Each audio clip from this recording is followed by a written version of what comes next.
Something about the dragons in MLP has been bugging me for a while. What exactly is stopping them from attacking and raiding all of Equestria for all of their loot? I think it's because a long time ago the two royal princesses were able to establish some sort of peace treaty with a previous dragon lord.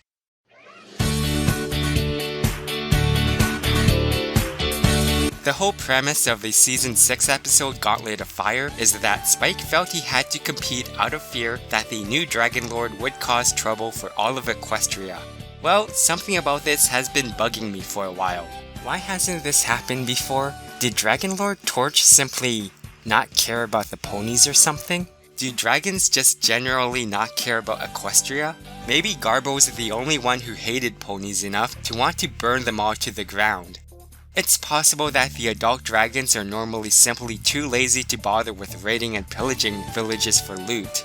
This doesn't seem very likely, however, since it's been established before that dragons were ruled by greed and, well, Equestria is a region that's simply ripe with precious resources, like pillows. When I win, I will pillage Equestria for all their pillows. I mean, just look at that treasure hoard. You really think that crown was made for a dragon to wear? One possible answer to this question is that Princess Celestia protected Equestria. Now, I could see her being able to drive one or two dragons away, maybe even a whole pack of them, but an entire army? When she went up against King Sombra, the bulk of the fighting was done by each of their respective armies. It did not devolve into a one-on-one fight. Not only that, but Equestria is a big place. Even an alicorn like her can't be in two places at once. As for the royal guards, no. Plus, it's not like dragons weren't allowed within the borders of Equestria to begin with. Remember in Dragon Quest when the dragons migrated right over Ponyville? Even if the Dragon Lord didn't order a raid on Equestria, it's hard to imagine every single dragon within this country's borders deciding not to go rogue and take what they want for themselves. Spike had every reason to be afraid of a tyrannical new Dragon Lord taking control of an entire army and sending them to raid and pillage places like Manhattan or Canterlot. So, what's going on with Dragon Lord Torch? My theory is that Dragon Lord Torch himself ordered all dragons to leave the ponies alone. His command is absolute, perhaps even magical in nature, so all dragons under his rule would have to obey. This would also explain why that one dragon folded so easily when confronted by Fluttershy. It's not Fluttershy the dragon's worried about, it's the Dragon Lord's command that has this dragon afraid. The dragon was probably towing the line when he decided to take a nap in that mountain and believed he could get away with it through intimidation as long as he does not directly harm any ponies in the process. This was why he couldn't do anything against Fluttershy. If he did, he would have to answer to Dragon Lord Torch. Another clue to this little puzzle could be found in the beginning of Gauntlet of Fire when Celestia and Luna confirmed that they had seen a dragon glow before. Little is known about dragon culture, but this is a phenomenon we've seen before. They had not only seen this before, but they knew exactly what it meant.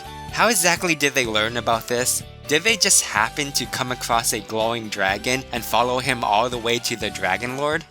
No, I think the simpler and more likely answer is that a dragon told them what it meant. Well, I mean, it's possible that they simply overheard a bunch of glowing dragons talking about it. What I believe, however, is that the two sisters found and made friends with a dragon who at one point was summoned by the Dragon Lord.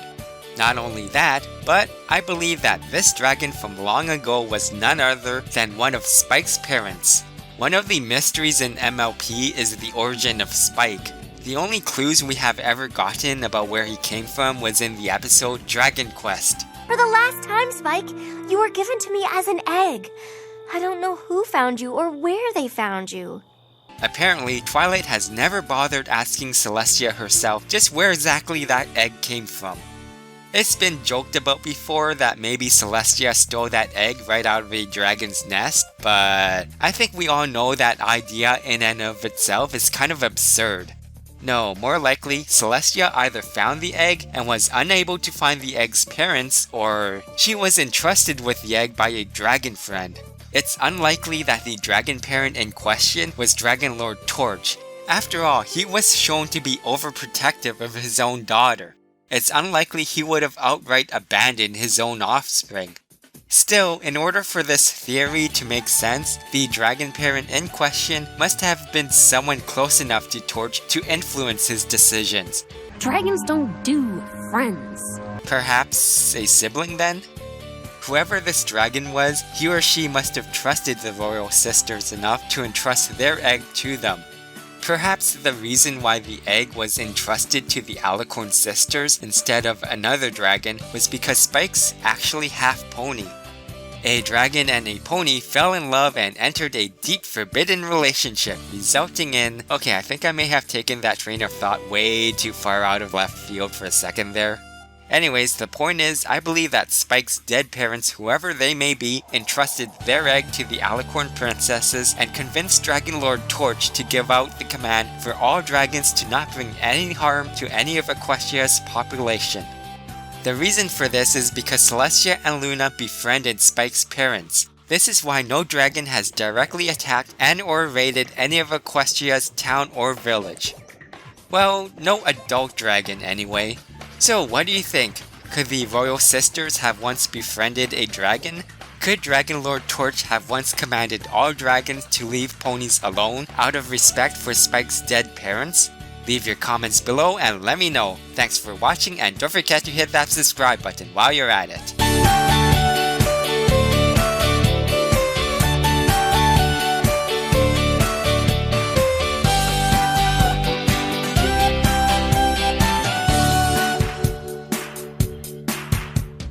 No, I think the simpler and more likely... No, I think the simpler and more likely answer is that a dragon told them what it meant.